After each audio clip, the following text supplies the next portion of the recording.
સો કેમ છો પબ્લિક? તો જ્ઞાન સહાયકની ભરતીની અંદર નવા નિયમો આવવાના છે, તેની જાણકારી લઈને આજે આપણે મળ્યા છીએ. સૌથી પહેલાં તો જોઈએ કે શિક્ષકોની ભરતીમાં નવા નિયમો કયા આવવા જઈ રહ્યા છે.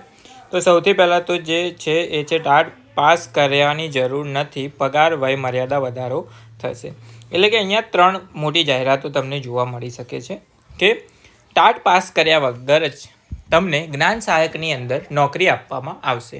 એટલે કે તમે ગ્રેજ્યુએશન અને બીએડ કરેલું હોય, પોસ્ટ ગ્રેજ્યુએશન અને બીએડ કરેલું હોય, તો એની અંદર તમને જ્ઞાન સહાયકમાં શિક્ષકની જોબ આપવામાં આવશે. એ તો આપણને ખબર છે, ટાટની પહેલી પ્રક્રિયા ચાલુ થઈ ત્યારે જે લોકોએ જાહેરાત કરી હતી. એના પછી પગાર વધારો. હવે પગાર વધારાની વાત એવી છે કે પગાર વધારો તો આ વર્ષે આવશે નહીં, કારણ કે આ વર્ષનું તો થઈ ગયું છે બધું ફિક્સ. આવતા વર્ષે તમારો પગાર વધારો આવી શકે છે તમારી લાયકાત પ્રમાણે. એના પછી વય મર્યાદામાં તો વધારો કરવામાં આવશે, એટલે કે ઉંમર વધારવામાં આવશે, જે આપણે આ વર્ષે પણ જોયું. સૌથી પહેલાં તો જોઈએ કે આ નિયમો કોના ઉપર લાગુ પડશે. તો સરકારી અને ગ્રાન્ટેડ સ્કૂલો પર આ નિયમો લાગુ પાડવામાં આવશે. ટાટ પાસ ન કરી હોય, યુજી અને પીજી પાસ કરેલાને પણ જ્ઞાન સહાયકમાં તક આપવામાં આવશે. એની વિગતવાર વાત એવી છે કે માધ્યમિકમાં ભરતી માટે જ અને ઉચ્ચતર માધ્યમિકમાં 50 વર્ષ વય મર્યાદા વધારવામાં આવશે. નવી ભરતી દર વર્ષે કરવામાં આવશે, એટલે દર વર્ષે જ્ઞાન સહાયકની ભરતીઓ કરવામાં આવશે.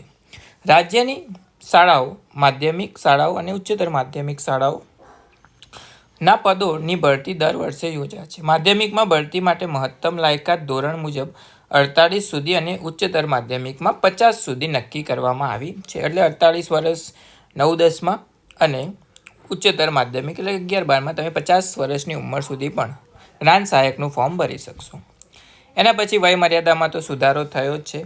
પગારની વાત કરીએ તો શિક્ષકોની વય મર્યાદામાં વધારો કરવાની સાથે જ પગાર પણ વધુ આપવાની વાત અહીંયા થઈ રહી છે. શિક્ષકોના એક્સપિરિયન્સના આધારે તેમને પ્રોત્સાહન મળે તે માટે પગારમાં પણ શું કરવામાં આવશે?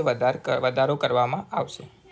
અને આ વસ્તુ એવી છે કે દર વર્ષે તમારી ભરતી કરવામાં આવશે, એટલે કે પ્રક્રિયા પારદર્શક હશે. દર વર્ષે જ્ઞાન સહાયકની ભરતી યોજાશે, જેમાં શાળાઓમાં ખાલી જગ્યાઓ સમયસર ભરી દેવામાં આવશે.